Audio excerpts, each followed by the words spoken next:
Hey, what's up YouTube? It's CryptoMar, and today I'm going to be going over the top 5 mistakes that new cryptocurrency investors tend to make and why you should avoid these mistakes.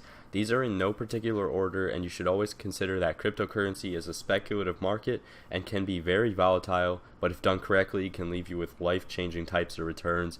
That being said, you should never invest more than you're willing to lose, and let's get right into the video.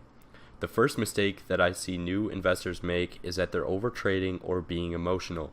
This is a mistake that I made early on because I was enticed by the hundreds of cryptocurrencies to choose from. I would bounce around from cryptocurrency to cryptocurrency, just buying and selling every day for no reason. I didn't really know what I was doing, and this is not the way you want to make money.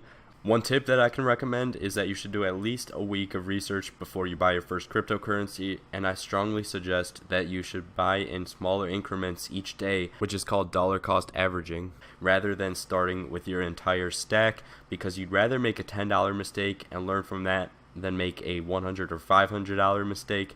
The reason overtrading and being emotional with your investments is a mistake is because you shouldn't expect an investment to start growing overnight. That's why it's called an investment. A lot of new investors hear what people are making and what people are saying about crypto, that this coin's going to moon overnight and expect instant results. But what happens is that you need to be patient and, more importantly, have a plan for how long you're going to hold, or at least what price you're going to sell at. It's proven that you're the most likely to lose money when being emotional because you're suscepting yourself to FOMO, which is called the fear of missing out, which in return makes you more likely to panic sell during the dips. It's important to recognize this so that you can take a step back and always be objective.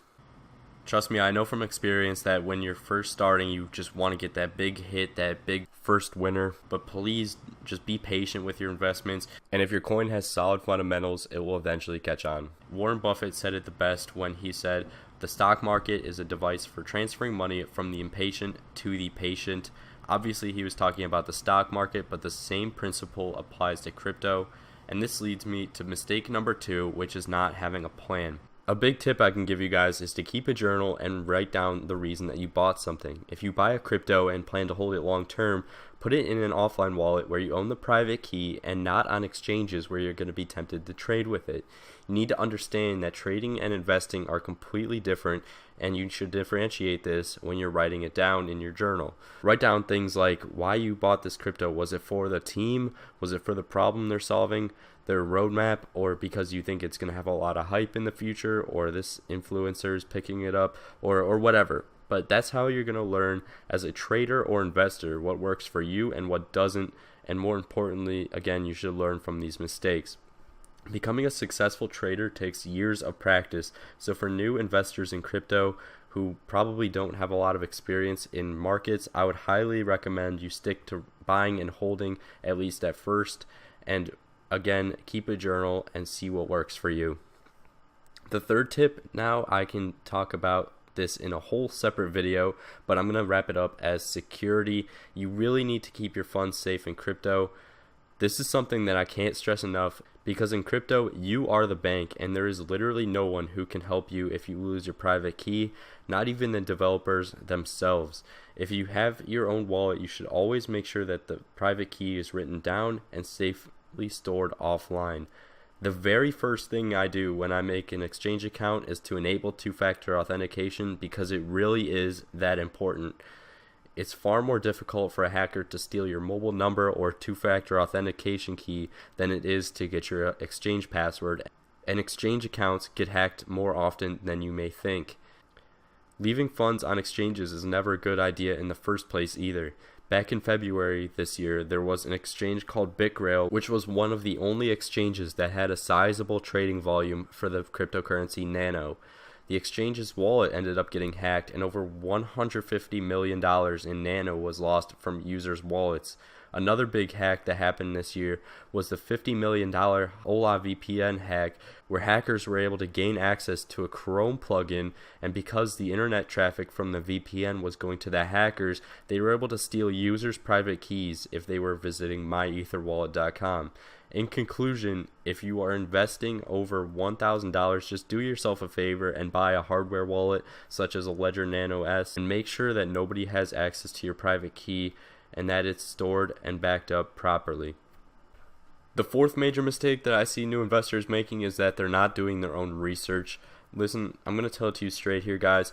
No one's just going to sit here and tell you what to invest in, because in the end, nobody actually knows. And if they do claim to know, it's probably for their own benefit to try and pump the prices of what they own.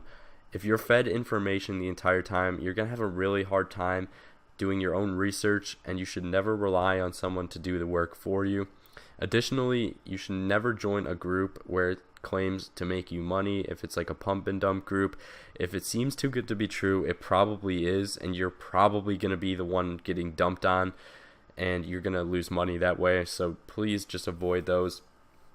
And this includes chasing coins that are up 200% in the past 24 hours. Like I said, just don't be emotional with them. I don't care if this coin is curing cancer. If it's up that much in the past 24 hours, it can come down just as hard. And please take advantage of all resources. I can't stress this enough. Crypto moves at such fast speeds that even just 1 month out of the market, even veterans are going to have catching up to do. I strongly suggest that you listen to everyone's opinion, and even if it goes against your own beliefs, you're going to have something to learn. You're going to want to go to Twitter, Reddit, YouTube. All of them are great resources for crypto. I'll leave some links in the description if you're starting out and want to look into some guides and stuff like that. There's plenty of great resources out there for you, plenty of great people who are just willing to put their knowledge out there for you. And it's still so early in crypto that you're going to thank yourself later that you took the time to learn this now. And in the end, like I said, no one really knows where crypto is going to go. That's why it's important for you to soak up every perspective and formulate your own opinion. Finally, the fifth mistake is that I see new investors buying quote-unquote cheap coins. You guys need to look at the market cap and not the price of each coin. You need to think of it as how much supply you're buying rather than how many coins you're buying. So what percentage instead of how many X number of coins. Lots of coins look very lucrative because they only cost a few pennies, but in reality they have a very diluted supply. So as an example, I want to point out Verge, because this is one of the cryptocurrencies that I see this happening with the worst. Verge is currently sitting at 1.5 cents US dollars, but if you take a closer look, you'll quickly learn that Verge has a circulating supply of over 15 billion. This makes it very easy to own a large number of coins while only investing a very little amount of capital. The common misconception is that Verge is a coin that's going to be a moon coin, it's going to hit $1 soon, but what they don't talk about is how it's been hacked 3 times in the past year and is known for being a pump and dump coin with very bad fundamentals. In reality, for Verge to hit $1, it would have to go nearly 100x its current price, have a market cap of 15 billion, and that would also put it at the number 2 spot in all of crypto, which I'm sorry to say, if you own any Verge, is probably never going to happen. In fact, you're probably better off just buying the equivalent amount of Bitcoin at $6,500 than Verge at just 1 cent. The truth is, if the sole reason that you bought something or someone is telling you to buy it is because it's only a few pennies and has no other reasoning to back it up, they probably don't know what they're talking about, and you should avoid buying it. That's going to wrap it up for this video, and I really want the comments of this video to be a learning place for anyone who still has questions. So if there's any mistakes you made as a rookie investor, please leave it in the comments. I really want this video to be an ongoing discussion rather than just me talking. And also, please remember to like and share this video with someone if you found it informative, and I'll see you guys in the next video.